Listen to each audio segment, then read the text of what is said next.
Welcome to your doom.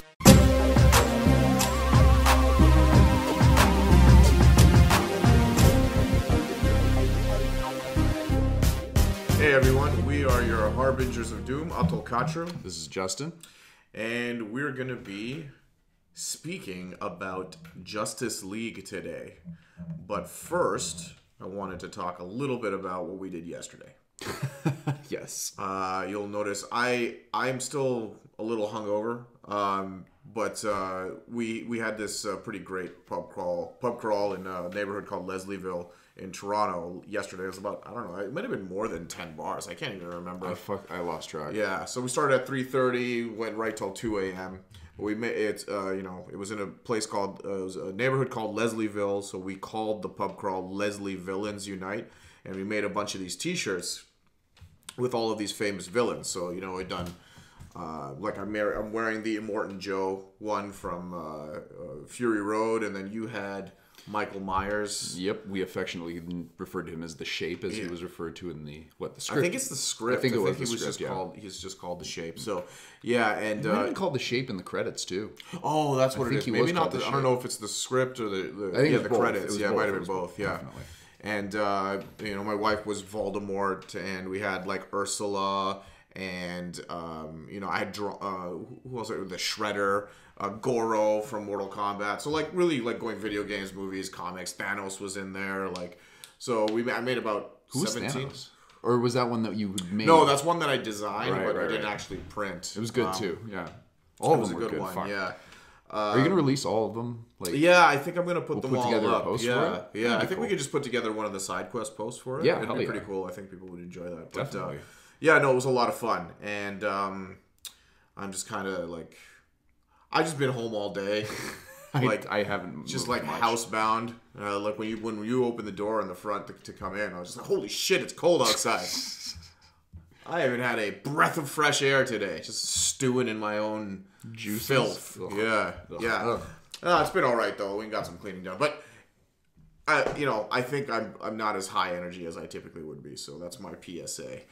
Well, it'll be fine. Yeah. So we've discussed literally up to the point of a yay or nay, and we haven't really gone much past that. So we really don't know much about each other's opinions other than whether we liked or didn't like the movie. And the interesting thing is, I didn't like it very much. Just barely didn't like it, whereas you were very pro. I liked it. Like I don't think it's it's got if you're looking for problems, it's got tons of problems, but I liked it. So okay. why don't we jump in? Are we starting off kind of? Let's talk kind of generally, and then so we'll start with non-spoilers. Yeah. So everyone, this is Justice League. So like you already said, you were kind of not into it. I walked out of that theater and I was like kind of happy. Really? I don't know, like, yeah, I don't know. I think maybe my expectations were like super low. Yeah. And I came in and I saw, and like, hearing all the news about the film and like what happened with that tragedy with Zack Snyder, and then he was replaced, and then there's extensive reshoots and all of that stuff. When stuff like that happens, the final product usually wears its scars. Like you can see like what that this thing hasn't really come together. When I got out of the movie, there was no part of the movie where I wasn't bored. Mm-hmm. There was no part of the movie that I was like, oh, this is obviously bad. Like when I was watching Suicide Squad, I'm like, I kind of enjoying this, but I know this is a bad, like this is an incohesive mess, right? Whereas this movie, I was just kind of happy, like floating along with with these characters, and that's the important part. I think the characters really do carry this movie. The plot is serviceable, and the villain is an average, like blank slate style villain, but the characters really do carry the movie. So maybe it has to do with the fact that these characters are such a huge part of my childhood. But like my inner child was just like giddy for like a lot of the movie. I was just like super giddy, and you saw it with a lot of a crowd that was like that was into it. It got like an applause at the end when the credits came up. So I mean I liked it. it's a film made by committee, obviously. But but those are my general thoughts, I guess. So my coming out of it, I've spoken on this podcast and God knows how many times about how I hate movies that are way too long. Yeah, this is one of the few movies where I walked out of it being like, that needed another 20 minutes of something. Because here's the thing: is they fly through a lot of the character intros, and I know the characters, you know the characters very well. Yeah. But like, there were people. I actually heard somebody sitting next to me when they brought in Mira briefly in the movie. They were like, "Who's she? Was she from Suicide Squad? I can't remember who she was." Yeah. And they gloss over a lot of that. Yeah. Some of the relationships between the characters, you don't really get a lot out of it.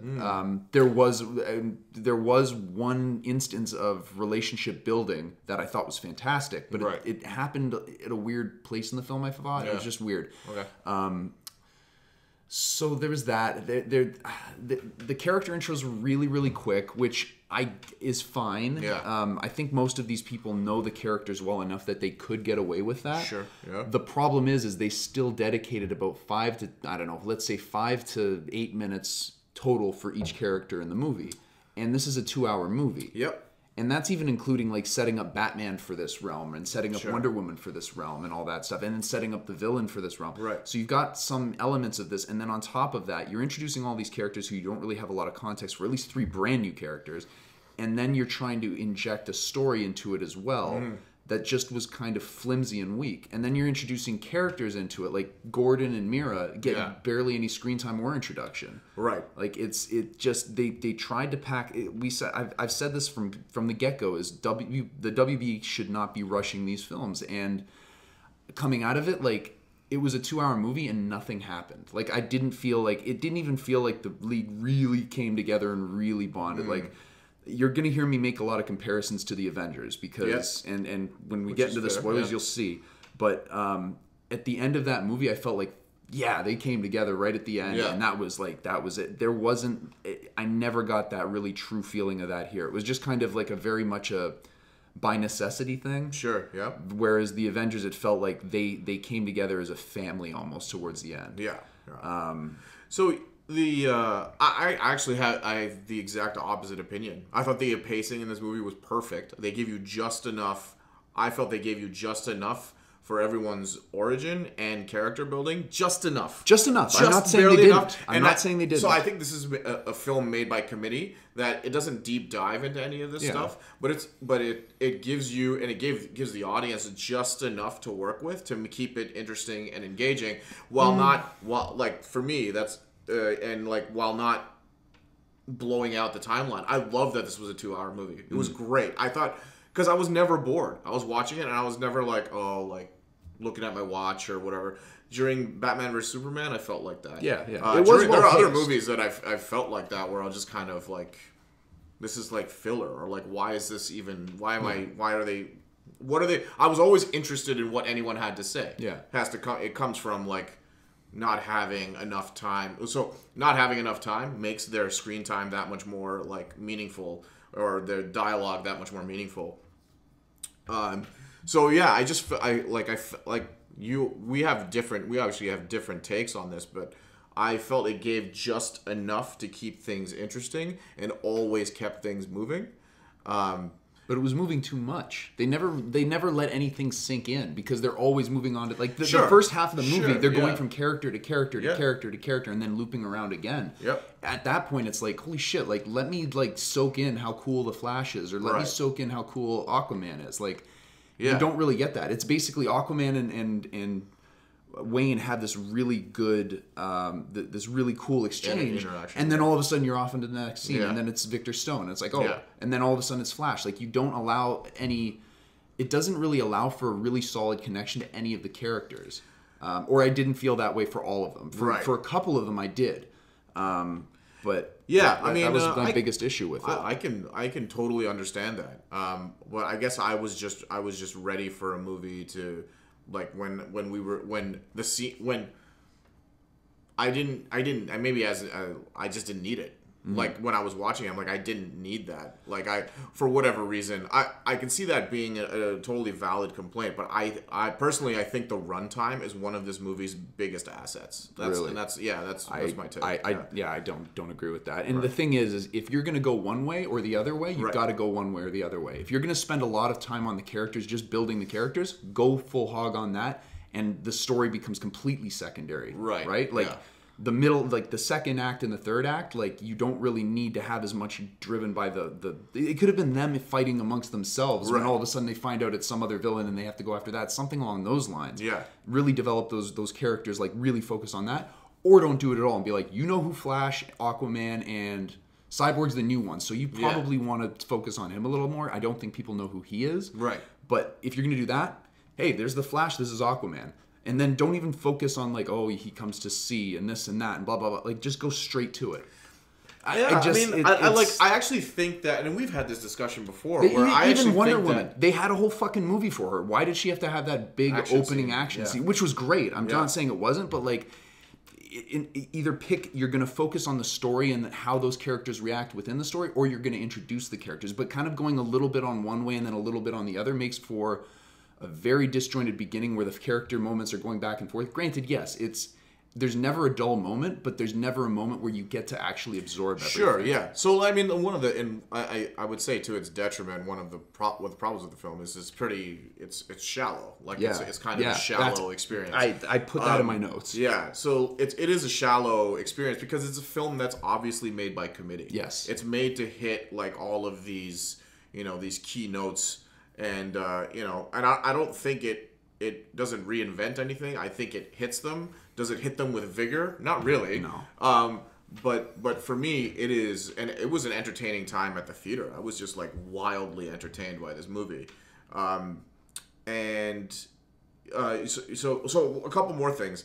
A lot of people are talking about like the CG in the film. I personally didn't think the CG was any better or worse than like any other superhero tentpole. Like and I'm gonna make particular examples when we get into the to the spoiler stuff.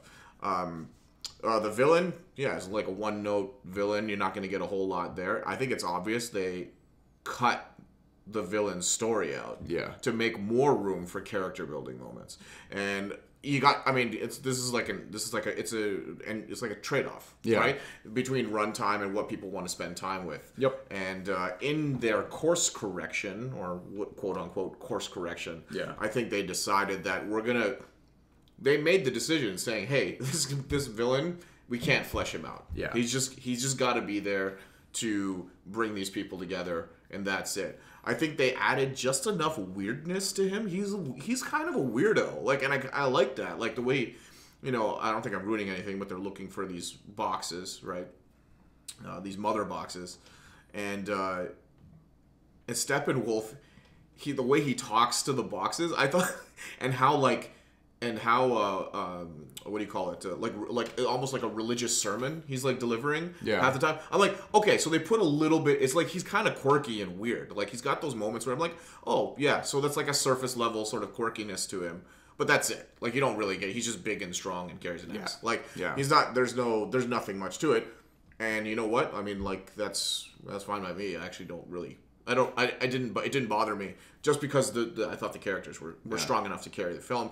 And that was a good trade, I think. Yeah. Now, if they make the movie, 40 minutes longer, put his stuff back in, and then more character stuff, maybe you might actually have a really great 3-hour movie. Yeah. But it's, But then I might be complaining about how long it is. That's the thing. Right. But the thing is like another 20 minutes in that film just focused on the story and kind of adding more.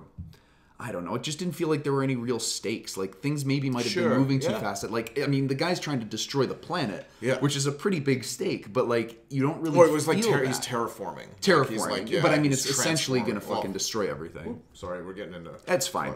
But in any case, how many Marvel films or DC films have we watched where the villain's ultimate goal is to take over or destroy the planet? I mean, it's not like it's tried, tested, and true. Yeah, that's right. Yeah. So, anyways, so I wanted to talk because you were on the topic of CG. Yeah. I was really worried going into this film about Cyborg. Yes. He was not bad. He was not there was bad. A couple, I there was a didn't even put couple that of in, instances where I was like, but that's me being picky. For the most part, he was quite good. You know what? You know where I thought he was the most. He looked.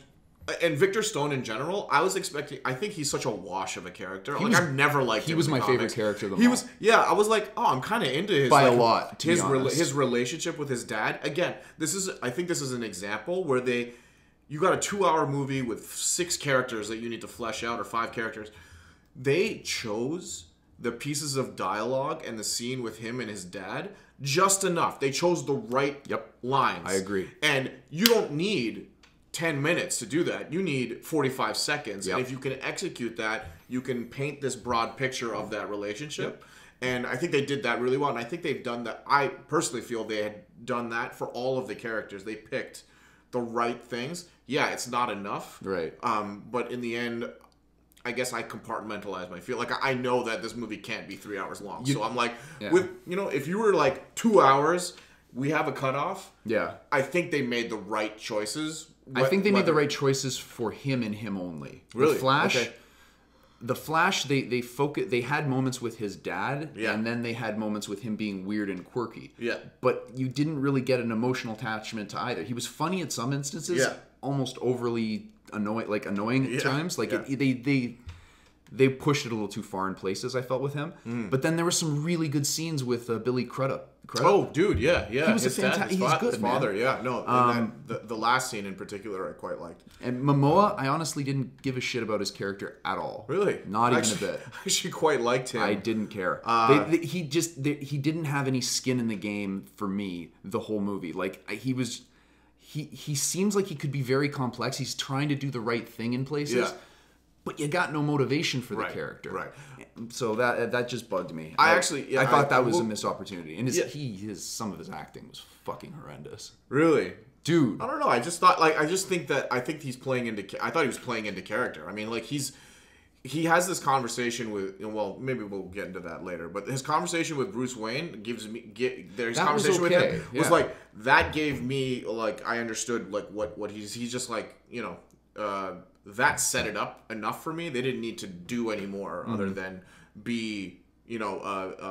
give broad strokes for these characters and let other films take care of all the details, right? I'm really excited for Aquaman, the film. I think it's going to be great based on, like, what I saw here, but obviously we disagree on that. Yeah. I couldn't get into him. I thought the designs were really cool. Like, the Parademons, I liked the way they looked. I liked the way they moved, the way they sounded. Yeah. The action. Here's the other thing that I thought. I was actually into the action in this movie. There are a lot of these superhero films I watch, and the action just falls flat for me. Yeah. Mostly, like, Batman vs. Superman didn't have anything remotely like that I was, like, into in terms of the action scenes. Even, like, the Marvel films, like, a lot of them are just like this, like, it just doesn't, I don't know, I just don't care. Like, not that they're not fun movies, but it's just like the action scenes never really stick with me. But the Winter Soldier has an amazing action sequence with the bridge and the firefight on the bridge. I think Guardians of the Galaxy has an incredible dogfighting, like, spaceship battle at the end. Yeah. And the prison escape, like, both of those are amazing. The prison escape was dope. They're fucking amazing. Dope. Those are great action scenes that I come back and watch again. Right? There is one scene in this movie I 100% will come back and watch more than once, and it's the scene when Steppenwolf arrives on Themyscira. I like that scene a lot. We are in so much disagreement in this film. like that scene a lot. We are going into spoilers now because we need to talk about that shit right now. Oh, okay, hold on. I wanted to start off with this because I was thinking about it, and I was like, there were a lot of comparisons for me to the Avengers. Right? Yeah. And then I started thinking about it. First of all, this is a surface level cheap one, but Joss Whedon. They brought in Joss Whedon to make the fucking assembling fucking movie. But that's pretty surface level. Sure. But here's the interesting thing. Justice League. Yeah. The villain was a villain that came down from the cosmos to obtain some cubes to remake the world in his image and take over the planet. Yeah. Loki comes down from the cosmos to get the cosmic cube to get the power to Yeah. There's that. The other thing too was the structure of this film was very, and I mean, this might be a bit, okay, how else are you going to do it? But, like, the first act is getting the band together, essentially. The second act is there's conflict within the band with Superman coming in. Sure, yes. And then the third act is them finding rhythm and then everybody finding together and Superman coming in late and that's it. The other thing too was... Are we in spoilers? Oh yeah, we're in okay, spoilers yeah. at this All point. right, all right. The big gun. So Superman coming back. Yeah. Superman, I'm going to read this word for word-ish, but my writing's shitty. Yeah. Superman's introduced at the end of the second act to beat on the heroes, and then only to return in the third act to save the day and give the final push to finish the villain. Finish the guy. The Hulk is introduced at the end of the second act That's right. to fight the villains, and then comes back at the end to fucking pretty much save the day. Yeah, that's right. Yeah, Like, I mean, they do have similar, very similar. Like there's to the a lot point of where parallels. I didn't even think of that, to be honest. Like, that one came to me late. Like after I'd got the other. Whedon came the latest because I was like, Whedon too. Yeah. But anyways, that's why, like, to me, that's the comparison between the two. And like, the Avengers had a lot of, for me, like fucking like fist pump moments. Like, sure, we talk about fist, but this one didn't have any. There wasn't a single one other than maybe the Wonder Woman action scene where I was like, that was pretty cool. Some of the shit she did there. Yeah, that was cool.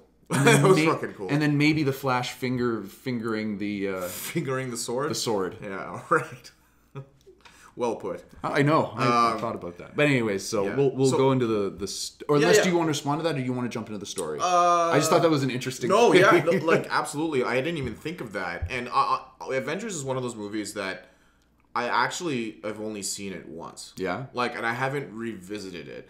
It's not that I don't like it. It's just, but there are and here's the weird thing. I actually like Winter Soldier a lot. I've only ever seen that once too, but it's on a list of Blu-rays I want to buy. So I haven't bought it yet. Yeah. So, but I know when I buy it, I'll be watching it more. But like Guardians of the Galaxy, like I watched that. Like I said, I watch those scenes often. Mm-hmm. But I forgot where I was going with this. What were we just Avengers comparison? Avengers comparison. That's right. Yeah, sorry. Yeah, I'm still super hungover. A lot of bread brain cells. Bread Dane cells. Yeah. Yes. The Avengers, I haven't actually gone back to revisit. So you pointing that stuff out, like I had no idea. It's kind of funny in a weird way. Although I can't. There are moments in this movie you can tell who.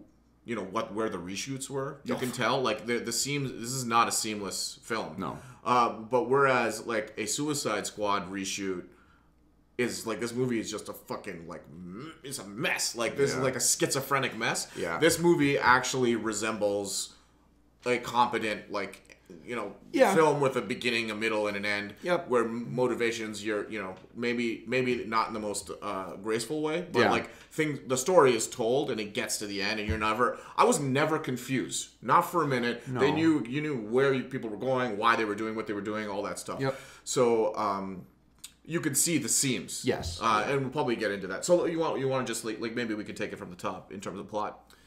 Sure. Or are you not? You're not plot organized on your notes. No, right? I think I am for the most part. Yeah. Okay. Oh yeah. There was another comparison I meant to make. Okay, but the main guy, Batman, sees the big picture and wants to use risky technology to tilt the battle in their favor by bringing the biggest weapon back, Superman. Whereas Fury did the same thing, but with the Phase 2 initiative, wanting to use the cosmic cube and the Nazi weapons. You know what I mean? And that's also the when adventure. did he do that? Sorry, that was it. No, that was the thing that was like. I thought you were going to talk about Tony Stark bringing in Ultron. Like, oh yeah, but that's Ultron. another. I'm just keeping to the first movie. But yeah, I guess with Ultron it's the same thing. Yeah. But anyways, that was the other comparison I meant. That Fury being the Batman character, sort of. Seeing the whole big picture, went to the means of wanting to use technology that the Nazis used. Right. And then everybody gets mad about that. Right. But they don't end up using that. So interesting. Anyways, that was the other one. I forgot about that. Okay, so the movie starts off in Gotham, right? Well, it starts off with this iPhone video. Oh, the iPhone video, which I actually thought was an that. Interesting take. It was weird. It was weird. It was weird. It's not. I don't know if it did or didn't work. It kind of like. I think when they started it like that, they're basically telling the audience that like we're doing a total 180. So like be ready for like different. It's not going to be like they're setting the tone right away. They're like this is not going to be like the other movies that you've seen. Yeah. And I kind of applaud them for being brazen. They're not trying to swipe this under the rug. They're telling you, and they told you through this iPhone this kid like interviewing Superman, which I thought was kind of sweet, but in the end, like it's jarring only because the tone is changing so radically. It was changing radically. The score is so much different than the other films as well. It is, radically different. Yeah. In fact, to the point where I thought this was boring. It was like, and the thing is, it was boring in the same way that I thought the Avengers score was boring. Yeah. The Avengers score wasn't very good. If you compare that score to the other DC movies. Yeah, the DC movies, like, their scores are fucking great. If there's anything the DC movies consistently seem to do right, it's their score. The score for their films. Yeah, I completely agree. I did listen to this score through a few times while I was at work, and I actually do like it. The problem is the movie, like, runs it right over. Yeah. Like, the movie just runs the score over. Absolutely. And you can't actually fucking hear anything. Yeah. Like, it's just like they don't let the score out. Right. There's a hero's theme that plays. And the hero's theme is pretty good. Yeah. Like, but you don't actually hear it in the movie. No. It's not loud enough. I don't know if it was mixed. It's not mixed wrong or whatever. I'm not a specialist by any means. But you can't hear it, and I know it's actually a decent score with some cool themes. Yeah. But when I watched the movie, I'm like, I listened to the score twice, so I know what the cues are, and I could barely hear them. Yeah. Right. So I don't know why they made that decision, or like, I think it's a total wash. Agreed. Like, if you want, I encourage people to listen to the score. I think it's good. I went back and listened to like the Thor, like, because we saw Thor this week as well. So for me, the comparisons come directly with Thor because they're just like it's unavoidable. I saw them within days of each other, right? Yeah. So I listened to the Thor score, and I'm like, oh, that was okay. But I listened to the Justice League score. I'm like, I like this score better. I see. But the Thor score was okay. Yeah. Like, I don't think any of these scores are bad. They're just kind of like bland. Bland. Yeah, that's the or best like, way to put it. Bland and generic. So, but but the point I was trying to make is that I'm sad. I get why DC did it. I'm sad that they went so far in that direction for this film because you know what? I mean, you can't. Yeah, you're different. Like, kind of own to it. Like, I wrote down that be a little bit different. Like I said that they completely sacrificed the integrity of that whole universe now. Yeah, they basically just 180. It's almost a reboot to some degree. Yeah. So it's to me that was kind of sad. They're listening to feedback, right? Like, I know. Nothing that like. But the thing is, it feels knee jerky. You know what I mean? Like, oh, for sure. And that as soon as I saw that, I was just like, this is like, it just didn't fit the tone at all. Not that I mind it. Like, I think the Superman character needs to get to that place. Yeah, that's right. But they just fucking slap you in the face with it right away. Right. It's like, whoa, okay. Yeah, they went for it. So it just seemed very out of place, and it was the first thing I saw. Yeah, the first thing. So we go from there. We go to I think it's like the funeral and then Gotham. Yeah. If Batman vs Superman had one thing going for it, it was their fucking credit sequence was really good. Yeah. I thought the credit sequence for Batman vs Superman was great. Nothing really memorable about this one, but. No. But yeah, then we go to Gotham, and we get a pretty great scene. I thought this was a great scene where Batman's chasing a perp on the roof and purposefully like scares the shit out of him. Yeah. And he's trying to lure one of these parademons out and they can sort of like smell fear. I don't know, is that new?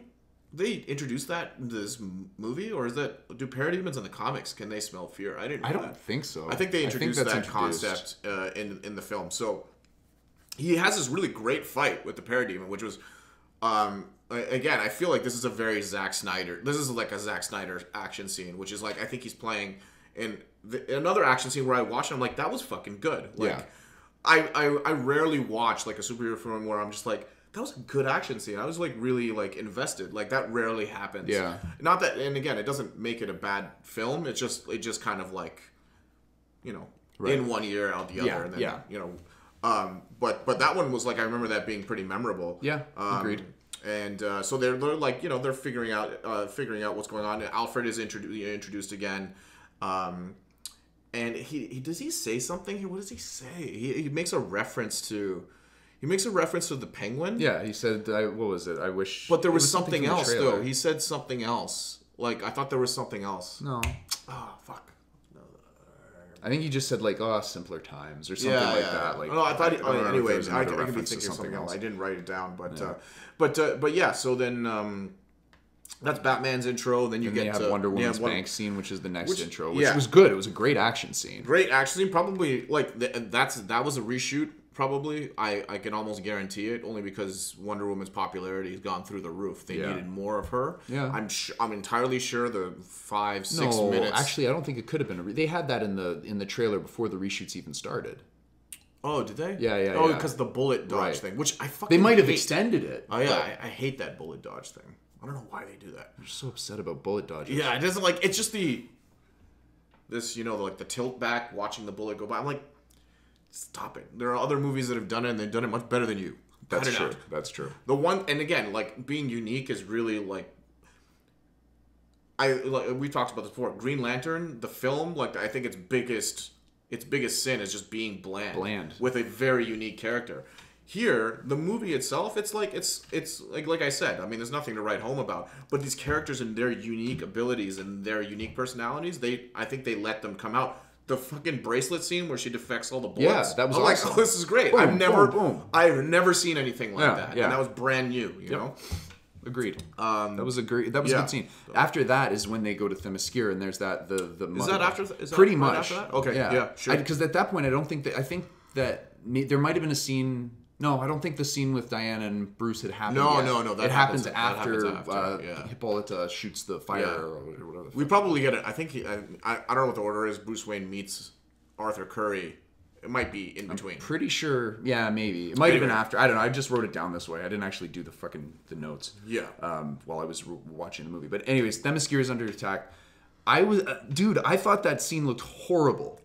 That if we're talking about bad CG, that was the fucking that was the bad. That and the tidal wave that was in the Gotham thing. That to me also was bad. Yeah. But this one there were scenes where when they were in there with the arrows and stuff, that looked okay. Yeah. But Hippolyta running away and then them breaking the thing and the big doors coming down, I was like, oh my god, her running looked horrible. It just looked really bad. Was it? I can't even remember. I don't remember thinking anything particular there. When it comes to those action sequences, and this is my Thor reference here. Yeah. I don't know if I'm.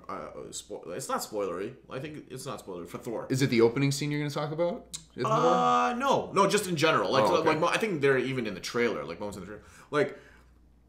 There's a scene with Hela fighting the Asgard. The Asgard Guardians. The Guardians. The soldiers. Yeah. Yeah. I thought there was no that scene. I was completely out of it because she was fully CG, and she's super bendy. Yeah. And so fast. Yeah. And I was just and it just she was floating, she had no mass, weight, no mass. Yeah. And I was totally taken out of that. True. So and the other one is the big throwdown between Thor and the Hulk, where it looked like a giant green screen, in the stadium. I'm like, there's nothing believable about this scene. Yeah. But they're still fun. They're still fun scenes. It doesn't ruin it for me. Right. I'm more I know you guys. This isn't. It's not that it's awful CG. Yeah. It's that you're stretching beyond your means, and you're just racing to catch up with the technology. Right. You want to tell this grand story, but we're not quite there yet. I agree. Yeah. So in the scene, I definitely in my own brain kind of give them. I'm like, hey, A for effort. I'll get into this regardless. I got what they were trying to do, and I couldn't get past that. There was literally it's the same thing of watching. She was running towards the camera, and the things were coming in before. That took me out of it completely. Whoa, really? I was just this looks fucking ridiculous. So it isn't even. It looks like Stallone running in the Expendables. You shouldn't be. You should be walking everywhere, lumbering. There was just one thing I did want to mention there was that. I think in this scene, Steppenwolf is so fucking brutal. He's so brutal and overpowered. He's just fucking people up. And the other thing I wanted to mention was there was this mini sort of controversy, I guess, about the way the Amazons looked in this film. Some of them were wearing crop sort of armor or whatever, whereas in the original Wonder Woman film, they were completely covered head to toe with but this one shows off their physique, right? So a lot of people got upset. They're like, oh, obviously, a movie directed by a woman paints a more practical picture, whereas the male gaze directed by a man is they're sexualized. typically I'm kind of on board for this stuff, and I think that I see that happening sometimes, and it's like something it's not something I like. Yeah. But in this movie, I didn't even notice it. Well, first of all, I didn't notice it. Well, I did notice it because I'd read about it before that. True. But they're missing the context, because this scene, where it becomes prominent that they're not, is the scene where those two massive, like, Amazonian women are holding the block up, and they're fucking jacked. Yeah. Like, they're huge. And I'm like, oh, he's doing this because he wants to show how powerful they are. Yeah. Like, it's like a dude holding up a thing with no shirt on. You're seeing, like, like, whether it's that's Thor Snyder's or, thing. Yeah, it's like power, yeah. right? So I was like, they're not sexualized at all. Like, I didn't in this think thing. So. I think he did that to allow them to show, like, hey, like, these women are fucking strong. Right. Like, Agreed. so I just wanted to point that out, that I think that quote unquote controversy doesn't really hold any water. It's because when you see it in the context of the film, it actually it makes you believe how powerful these women are. Yeah. If they were all covered up, then you wouldn't know how strong physically that they are, because it kind of like muddies the whole thing. So I thought it was worth mentioning.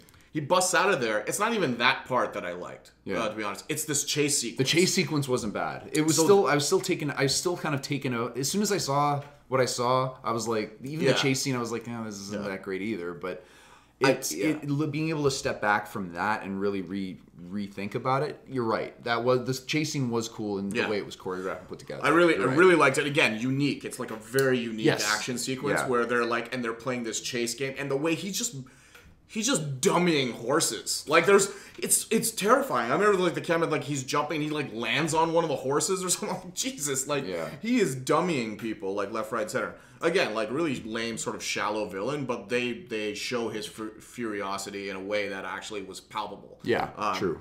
So anyway, an action scene that I enjoyed. Cool. So moving along, what happens then? They light this fire that I guess they reserve that for, like, emergency situations. Yeah. They light the Acropolis on fire, which just in my eyes is a terrible idea. Jesus, it's a fucking landmark. What are you doing? Yeah. Like, at some point, well, they probably have 10 of them in the island somewhere. They're like, we'll just replace it with this other one.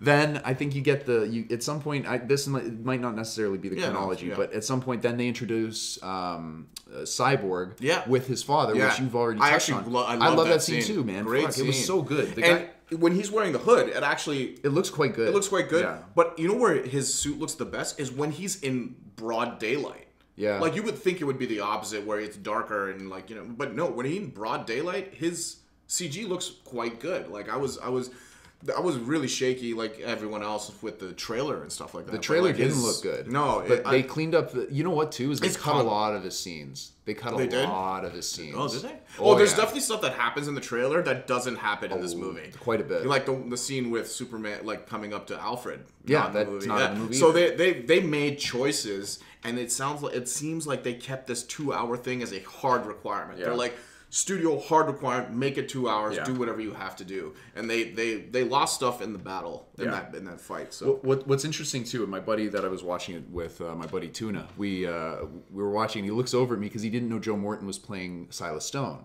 He looks Dyson. Dyson fucking is raising a Terminator. I was like, that's right. Holy shit, yeah.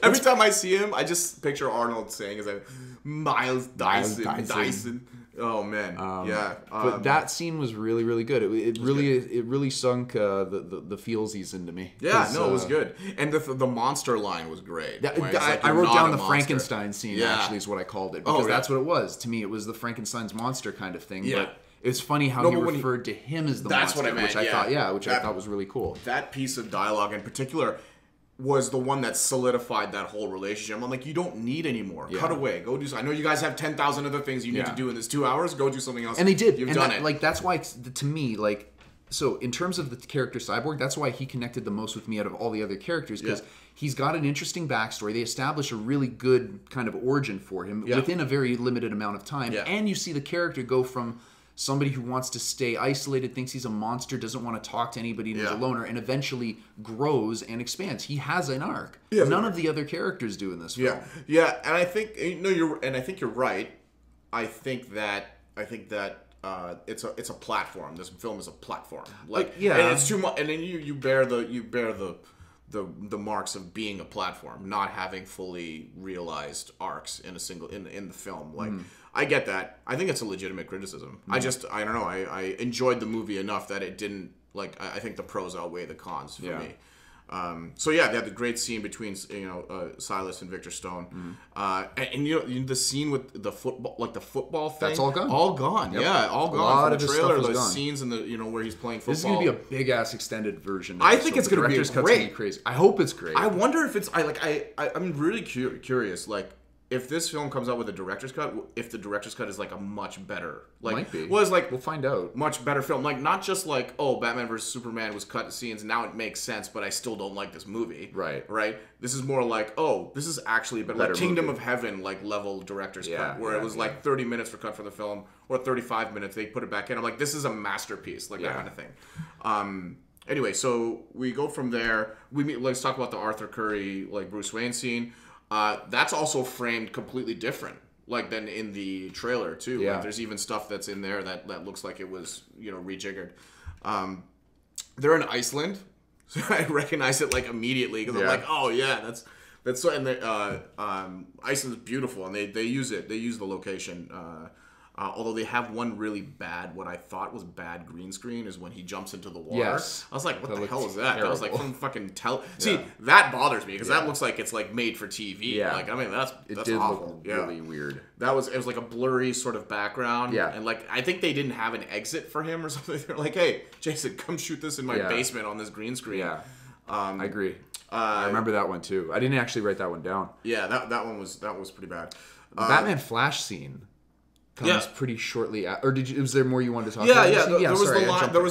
There's the line. There's the line at Bruce tries to get him to fight with the Justice League, and he says, humans are saying one thing, Atlanteans are saying something else. Like and like he's like, I just want to live my life. I want to be left alone. Yeah. And he's like, why do you say these people? He's like, because nobody else will. And this is like my home. This is like This is my jam, right? Yeah. Like, just leave me alone, right? So the whole humans and Atlanteans doing the push-pull thing, I'm like, that was all I needed for Aquaman. Like, I get it. Mm-hmm. Like the one line with the monster line between Victor Stone and Silas Stone, I thought that was enough. Mm-hmm. And yeah, so that's why I did like that scene. Mm-hmm. Anyway, I don't know if you had anything else to say about that. No, not really. It was like it was okay. I really don't have much other feedback of it. Yeah. It was okay. It introduced the character, kind of gave you some of his motivations, I thought. Right. But the Flash scene, there's not much to talk about there. Because they showed most of it. Literally the entire Flash scene was in the trailer. Yeah. Well, it wasn't the trailer. It was they released the sizzle reel like at Comic-Con that showed the It was like an extra long sneak peek. No, actually, I don't think so. I think it was the one with the white stripes. Dun, dun, dun, dun, dun, dun, dun, dun, dun, and then they broke for that long scene where it's like, I'm putting together teams. Stop right there. Oh, that was all in a trailer. It was a lot of, and that was primarily all that was in there. Yeah, I still think it's a good scene. It's a good scene. It's just when you watch it in the film, it's like, fuck, I've seen this already. In fact, a lot of the good, really good scenes were all in the friggin' trailers. Well, maybe to some degree. I mean, depends on what you consider to be good, because, but yeah, the Flash one came as no surprise. It's the same as it was before. I noticed that I don't know if you noticed this, they went with blue as his like lightning color. Yeah. And typically it's not like it's usually yellow. And I'm almost entirely certain that they're saving the yellow color for the Speed Force. They're actually going to save it when he like breaks the Speed Force barrier. Yeah. And he's going to go like scarlet and yellow. So I think they're actually reserving that color. Although I think the blue looks good too. I thought it was an odd choice and then realized that they're probably reserving it for whatever reason. Fair. Yeah, so his scenes, the Flash in general, I think he was a real crowd pleaser. At least the screening that I was at. Mm-hmm. I liked his scenes. He made me laugh. He has the one moment in the movie I fucking died. I was laughing and like literally clapping in the theater. I'll skip ahead real quick. Superman comes back and they have that, the little throwdown thing, which actually I didn't want to see. I never wanted to see that in this film, but it happened, and I kind of enjoyed it because it had this scene, this moment, and when the Flash tries to run around Superman to flank him, Yes, and he like turns and looks at him, and his reaction. that was my favorite moment he's like in the movie. He's like staring at him, and it does it twice. Shit. Yeah, that's so great. Sweet Jesus, I'm in trouble. Oh, that was so funny. That And like was the whole audience was in Yeah. stitches when that Yes, happened. yes. Oh, it was so funny. Anyway, so Flash in general, I actually quite liked, and he has a moment with his father that sort of legitimizes his character and where he's coming from. Again, just enough, not just enough to make the movie functional, but not enough to make it great or by any stretch of the imagination. It's just enough to make it functional. Yeah. My problem with his character is, one, it kind of gets annoying over time. His shtick is, at times, it's like, okay, tone it down. Right. But then he doesn't really have any kind of arc. He's still kind of, like, starting off weird and somewhat unconfident, really. He's still the same guy at the end of the movie. I didn't feel like he really gained a big, strong confidence in it. You see him kind of developing it slowly in the second act, saving one person at a time. But he doesn't ever have he doesn't ever seem confident to me in what he's doing. He always seems just I think he's out of his depth. I think he's learning. I would have to disagree. I actually think that he grows as a character, just not he's not like soloing, like he's not like out saving the world himself, but I feel like when Batman talks to him, which I think is one of the best scenes in the movie, pulls him aside because he's like freaking out because he sees Steppenwolf for the first time. He's like, I can't do this, right? Another thing that was in the trailer. To the later ones, but I think it was a later trailer. It was like it was a later trailer, one of the third one or whatever. But he's like, the whole just save one thing, save one, but the context is missing in the trailer. This is an immediate, like it's literally like around the corner, and I love that because they don't show in the trailer like how scared he is. You don't actually understand that. It's just that he sees Steppenwolf dummy some guy, and he's just like, oh fuck, I can't deal with this. And Batman like talks to him. He's like, just save one. And it's after that he starts saving people. That's his arc. Like he goes from unconfident, weird, quirky to being a part of a team, and the whole aspect, like the whole saving people thing, is something that he builds on, because then he saves those people at the end of the film, and then he's inspired by Superman to save more people, right? Like, who else did he save after the truck? I'm saying that like he sees Superman saving all the people, and you can see where that character is going to go, right? Yeah. But the thing is, right, is like, the way I saw it was you see that arc, and I'm like, oh, this is gonna be cool. But then he's still the same character he was. There's no big payoff. There's no big payoff. That's right. It's a platform film. That's the thing is like, give me. You're already almost there. Just finish that off. Yeah. All you got to do is that little more, and then you've all of a sudden got a better, more fleshed out character, and one that's ready for its own solo movie. That's right. So that to me kind of, anyways, that's my feelings generally on the Flash. For the most part, kind of fun. Way more fleshed out, I thought, than Aquaman was. Yeah. But still could have been done better. Yeah. Unfortunately. What did you think of the effects for the running? I actually thought it was pretty good. Yeah. Like an interesting take on like the whole fast moving thing. One thing I want to note with him, I just remembered, his theme. Yeah. It's like. It's very violin-y. It's exactly. But the thing is that's what it is. It's really reminiscent of the TV show theme. Is it really? The opening theme. But didn't Danny Elfman write the Flash theme? No. I'm not talking. I think he did the original one. That's for the TV show. That's what I'm talking about. I'm talking about the new show, the one on the CW.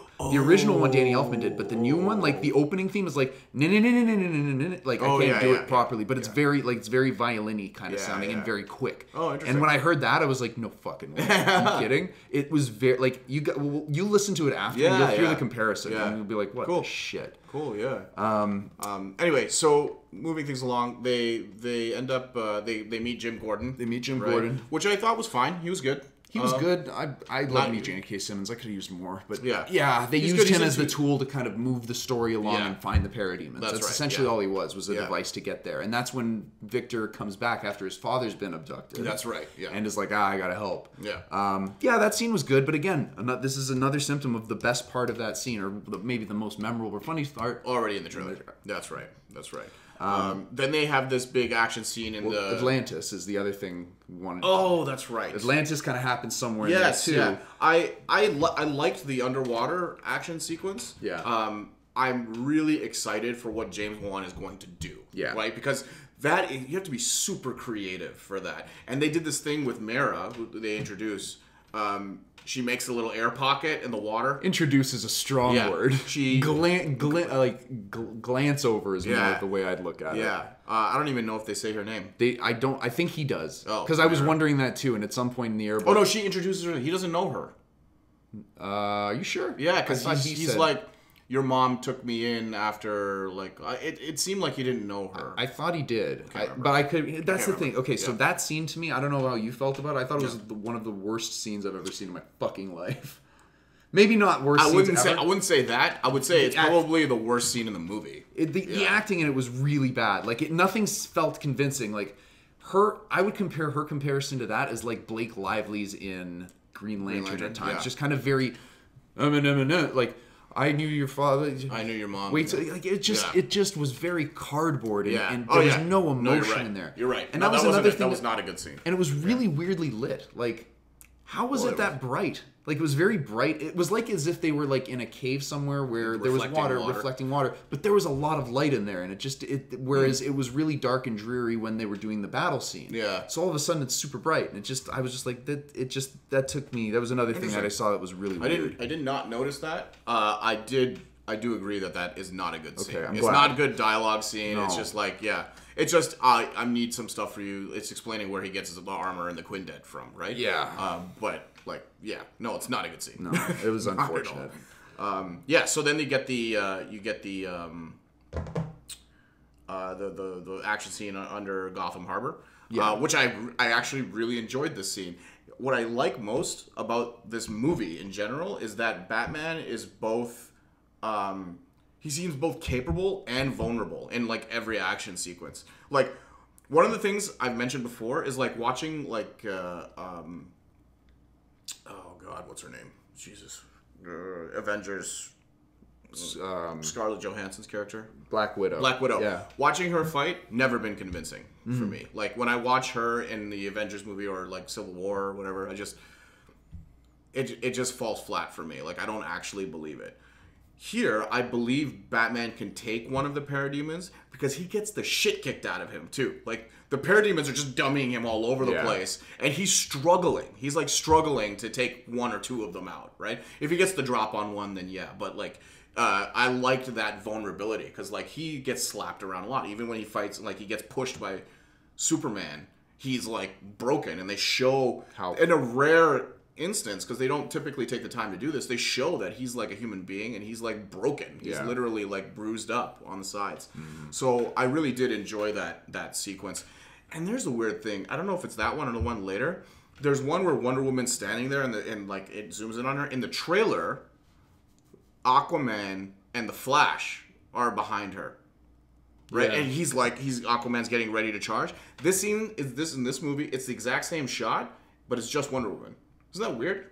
It's the exact same shot. Yeah, you might be. I didn't even notice. Yeah, so she fights Steppenwolf by herself, right, in that scene. Oh, I'm sorry, that's at the end of the movie, because, like, Aquaman's there. Aquaman gets introduced to the team in this Gotham. To basically save their ass in the harbor, So, I thought it was a great scene. That's, again, I can see myself revisiting that action scene, because there's a lot of, like, interplay between the characters, and it shows their strengths in a way that I think is unique and fun to watch. I wasn't thrilled. I really don't have much other feedback other than, like, it went by really, really fast, and it was very...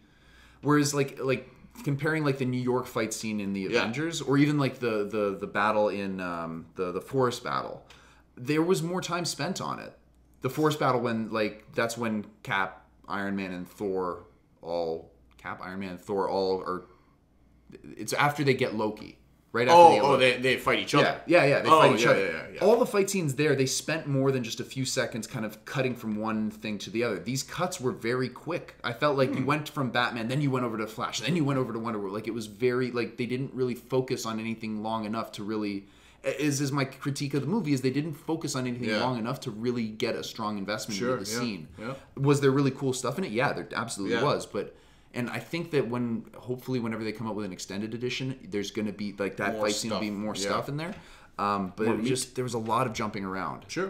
So it could have been better. Was it bad? I don't know if it was bad, but I was not. It's not something that I would actively revisit later, I think. Yeah. I didn't notice that. It's so weird that we're like on opposite ends on that. Like that's something that I would notice. Like cuz I can watch an action scene in a shitty movie and say, "Hey, that's a good action scene. I might watch that action scene again." I've watched the Batman versus Superman, Batman in the warehouse scene 1,000 yeah, times. Maybe. No, yeah, that's a great scene. Yeah. But that's the thing is like, yeah. I like the Smallville attack in Man of Steel. I've seen that. That's a great fight. That's I a think great one because it's totally new, like totally new. Anyway, in the interest of time, we will keep moving. So then they get together and then they decide to bring Superman back, and they have this dialogue between the team, which I actually I liked the idea that everyone was on like different, like everyone had different thoughts. They're like, I don't think this is a good idea because you don't know what you're bringing back. Like nobody knows what it's like to be dead. So so I actually kind of I liked that everyone had different opinion. I like that Wonder Woman was like, no. Yeah, she took a hard stance. She took a hard stance. And then fucking Ben Affleck or like Batman just being a total dick says something about Steve Trevor. I was like, whoa, but dude, way out of bounds. It was way out of bounds, and it was so... I didn't get his motivation for it. Like they mention it later. Like, I know you're trying to make me lead this team or something. I'm like, how the fuck does that work? Yeah, no, I didn't get that either. It just seems so out of place. He's just like, yeah, well, what about Steve Trevor? I'm like, what? Like, where did that come from? Yeah, it felt like he was trying to hurt her feelings. Yeah, like he was being a total. Yeah. He was a total dick, and even what's his name calls him out for it, right? Cyborg. Yeah. It's like, while you were being a dick. Isn't that what he says? Like, while you were being a dick, I like found whatever. Yeah. Anyway, yeah. So, but you're right. That one that didn't really make sense. It came out of left field. It was just so vicious. I was just like, whoa. Yeah. Like that was intended to hurt her feelings, and I was just like, that's weird. But then later, and I think this is after they bring back It is after they bring back Superman. So jump ahead for a second. The exchange between him and Diana is really good. Oh yeah, the Scotch scene. Yeah, where he's hurt. Right? Yeah, where he's hurt. That's when she comes in and she's got that cool little robe thing. Yeah, she's got that's right. But they have a glass of whiskey and kind of hash it out. Yeah. But and that was a really nice scene. That was a good scene. I thought it was very nice. But yeah, that scene in particular, like I get that everybody and they had a strong stance. Flash was weird. Cyborg seemed somewhat disinterested, but I guess that's kind of a Cyborg take on it, which makes sense. But that's to me, that's Aquaman not doing anything either. He's just like, or whatever the fuck he said. Like, just some boring, generic garbage line.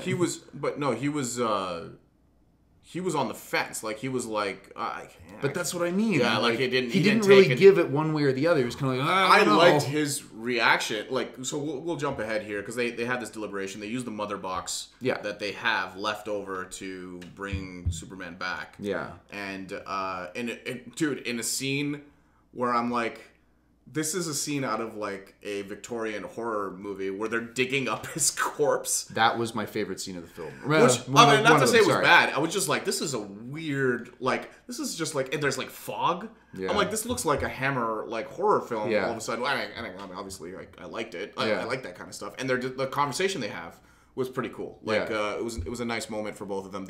That's what I mean. The accidents of the team. It started off weird and then it really ended really nicely. He's like, where is this conversation going? Like, I had no idea. Exactly. But then he's like, oh, I'm like, oh yeah. It tied around and to me, I thought it was actually a really, really nice character building scene for both of them. And it established a nice relationship between them. So I really, really like that scene. Saying it's my favorite in the movie is a bit of a strong statement, but in terms of like just dialogue between two characters, I think that might be my favorite of the dialogue scenes. And it was one of the most simple. Yeah, it was well thought out. Yeah. I like that one. So they bring Superman back to the ooey gooey tub of Jello that they used to bring Zod / troll cave back.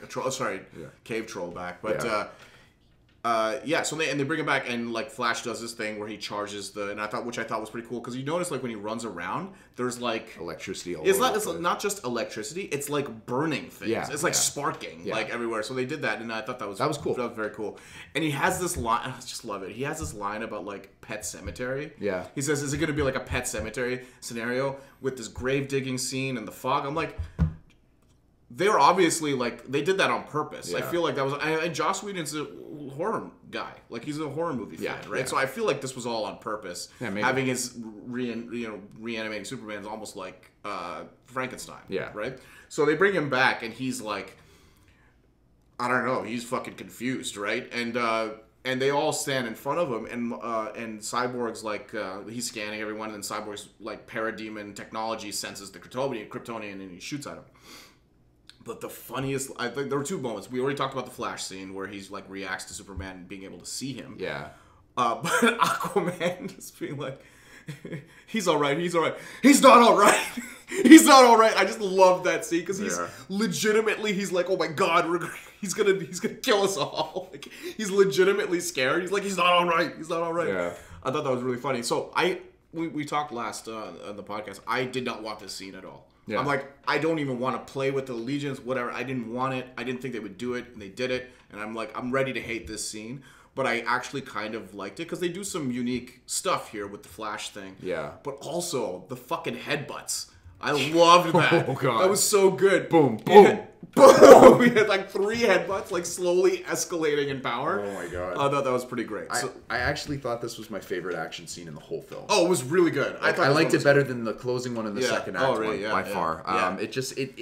You want to talk about the team working together? Yes, that was, and there's some emotion behind the fight. A villain you actually care about. Yeah, yeah. Do you bleed? Like he's like, do you bleed? No, that's he gives him his line. That's what I mean. And what did he say when he was on the ground after they? After like, something's bleeding. Something's bleeding. He's like, oh, something's bleeding. I didn't get that until after. I actually didn't get that until right now. One thing I need to note. I absolutely hated Lois Lane in this film. And here's why. They fucked up with her. They gave her nothing to do in the film other than be a tool to bring back Superman. And to me, Lois Lane is a very strong, empowering character. And all they did with her is basically have her be nothing else than just like, oh, she's the big gun. Let's bring him back to Earth, kind of thing. No, you're right. And same thing with his mother. Like, they were really, like, there was that scene they had at the Daily Planet, which was garbage. It was literally just to be like, hey, remember these characters? They're still in the movie. Yeah. They didn't really do anything with them. What would have been a better way to use the Lois Lane character? She didn't want to go back to the Daily Planet. She should have been working with Bruce Wayne to try and put everybody together. That would have been interesting. That would have been a very interesting take. Yeah. And then if you want to have the surprise, like, having her come out as the big gun might not have been a surprise because all of a sudden it's like, Lois Lane is, you see her and then her being the big gun, you might predict it. Yeah. But having it be Martha and not introduce her until that exact moment might have been a more powerful scene. And then seeing him break down in front of everybody, like getting down on his knees and just dropping down and hugging his mom, basically being like, I'm so sorry, it wasn't, but like that could have been an even more interesting scene because you knew he was coming back for the final. Sure, like building it up like, oh, I'm back now. Like you didn't need that. Yeah. So you're right. I think I pretty much agree with all of that. Yeah. Lois Lane was I wouldn't say misused. I would say it was just a cog. Like, she was Lois Lane, but she was used for a very specific function. Exactly. And then out you go. Right. And again, I think this is all just a fallout of this really like hard lining this movie at 2 hours. Yeah. So a pretty great action scene. I think we can both agree there. They fly off and have a really odd conversation at the farm. Yeah. Because they don't really establish what is wrong with him. It's just that he's confused. Yeah. Which, I mean, I can buy. He was dead. So like, he comes back and he's like confused. They don't really they don't really have a defining moment when he like comes back to like normal consciousness, because she says something about, it's like, you smell good, and he's like, oh, don't I always smell good? I'm like, oh, he's back. He's normal now. Yeah. And it's like, I thought that was kind of like weird and botched, and like they could have just re-edited that. Anyway, yeah. So then they go to the final scene. They're in some like European Russia. Like, I just wrote down Russia. Oh, they're in Russia because the language sounded Russian. I don't think it was Russia. So it was some like It was some like nuclear area that had a meltdown or something like that. Yeah. So then they have this crazy like he's putting the mother boxes together. Steppenwolf's pulling the mother boxes together, and he's got this crazy like stuff that's happening. I guess he's like slowly terraforming the planet with this like crazy like organic apocalypse type. Oh, we didn't even talk about the flashback. I thought that was really cool. With the Themyscira, the gods, and the Atlanteans all together, and then gods. The lantern. So that's who it was. And a green lantern. I'm like, oh my god, that's fucking amazing. Yeah. It was a great idea, because that's the best way to do it. Yeah. Like, to prove that they did it well. And he kills him, and the ring flies off, and then he watches it go, and I'm like, oh my god, this is great. This is great. It's a great way to not have to commit to any, like, significant runtime. Yep. But just hint, like, hey, what they're saying is, like, there are other beings out there, and the god, like, those were the Greek gods? Is that what they were? Because, like, I was like, someone's shooting lightning. I'm like, I'm trying to figure out which hero that is. He looked like the Marvel Hercules character, but I mean, Hercules obviously doesn't yield lightning. But yeah, like, I don't know if those were direct references to other superheroes, or if they were actually the what he calls them, like the old gods versus the new gods. Right. I liked his dialogue that was so operatic. Yeah. But again, like, there's nothing to write home about the villain himself. Right. But yeah, the scene was cool. The scene was very cool. Like, really, really epically shot. Like, and a lot of surprises, which they kept out of the trailer. Right? They didn't show anything of that scene except for that one shot that, someone jumping off horse. But anyway, so now they go. And another scene that I really loved, and Shungu really loved this scene too, is when Aquaman just starts talking. Oh yeah! Like, oh my god! This one fucking. They've done that in the comics a few times. They did the comics getting tangled in the lasso, and it's great. And they did it in the Wonder Woman movie, like the animated movie, where Steve Trevor just starts talking about how scared he is, and he's like, "God damn it!" The lasso's like touching his foot. Oh man, this scene was so good, because like everybody was. I was like, what the hell is going on? Like, I'm like, are they really writing this? Because this is awful. Like, if this is for real, like, so matter of fact, so frank.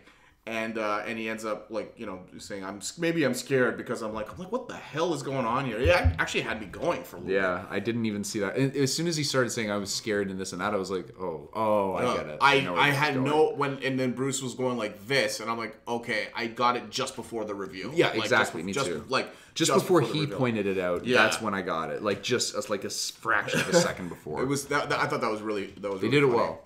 And then you get into this sort of last fight scene. What was up with that family that they kept focusing on? They spent more screen time on them than they feel like they should have. Yeah, I think what they were doing was just using the family as a perspective to show what's happening. I thought like the guy was going to be like the Lantern or something. Like I thought he was going to, not the Lantern, but I thought that he was going to have something, and it was nothing else other than put them in the truck and get them out. Like, there was at least a minute or two of running time dedicated to them.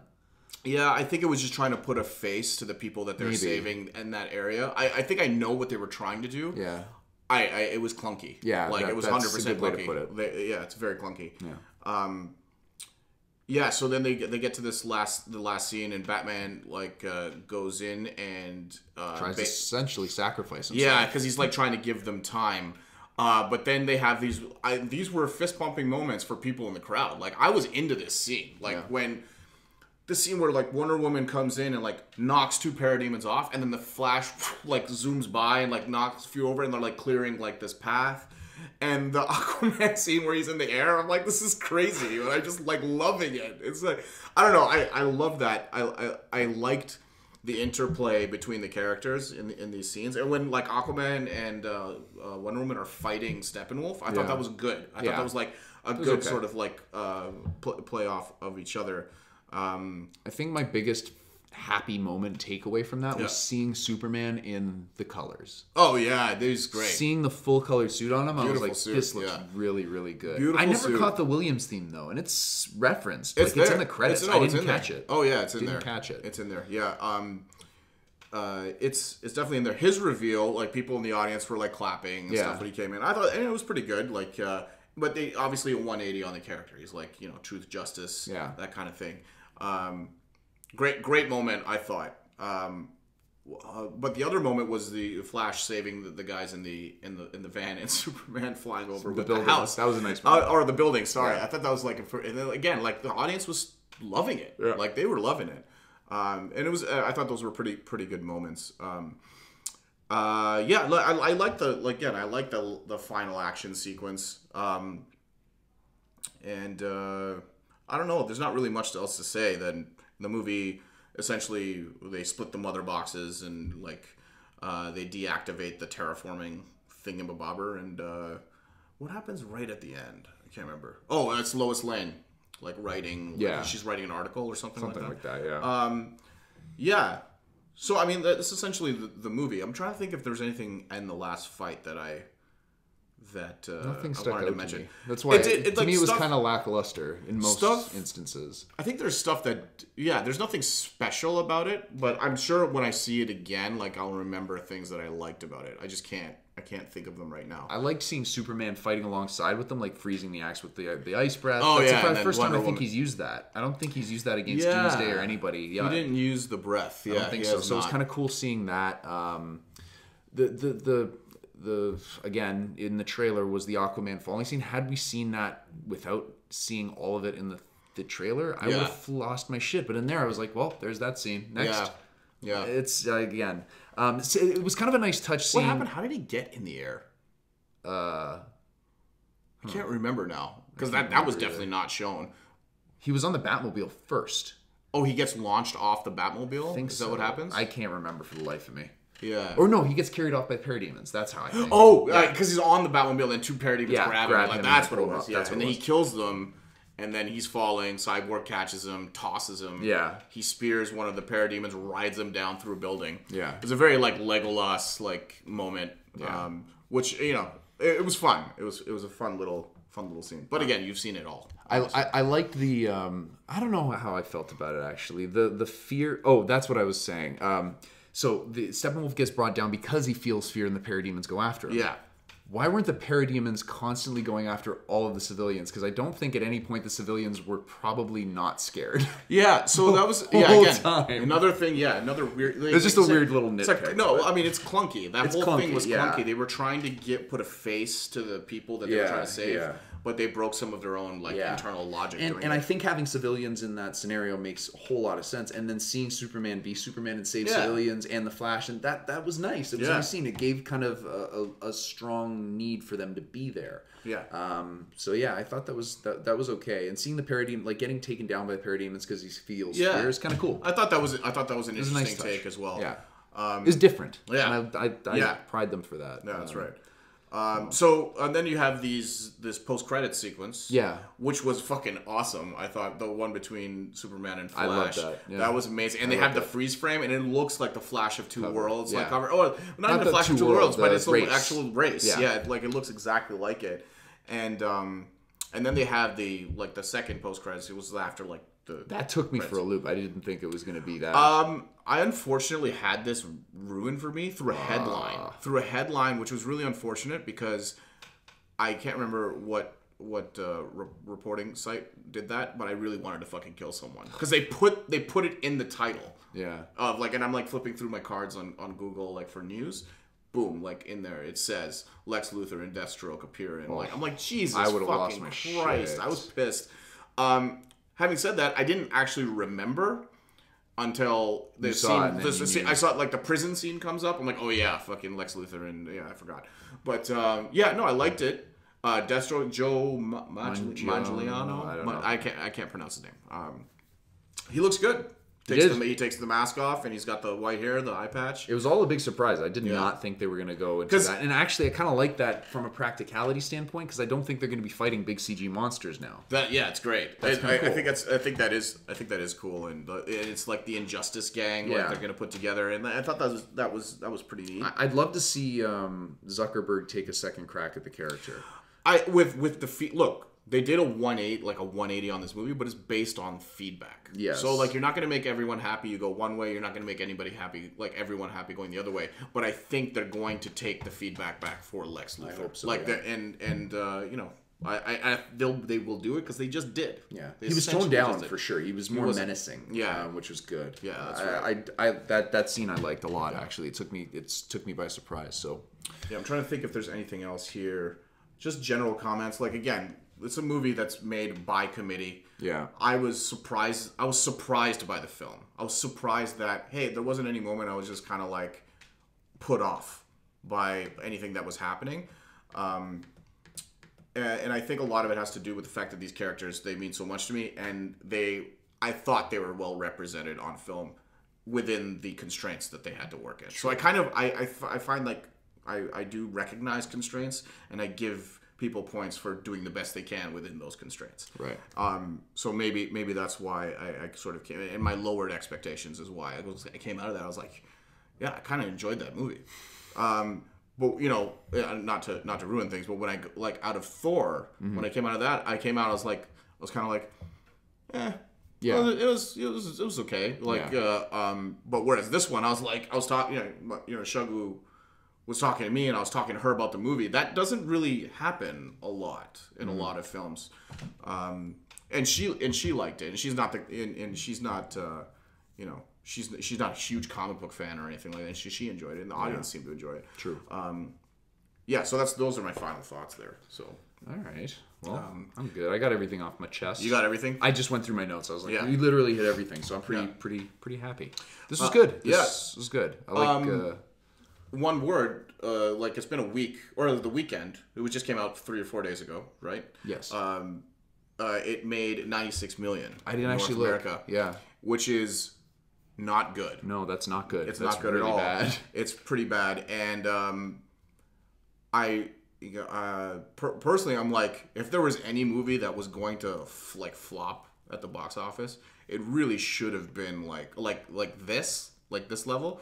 It should have been Batman vs Superman or Suicide Squad, like not this movie, because this movie is better than both of those. Yeah. Hands down. So I don't know what does that say about the rest of the DC slate?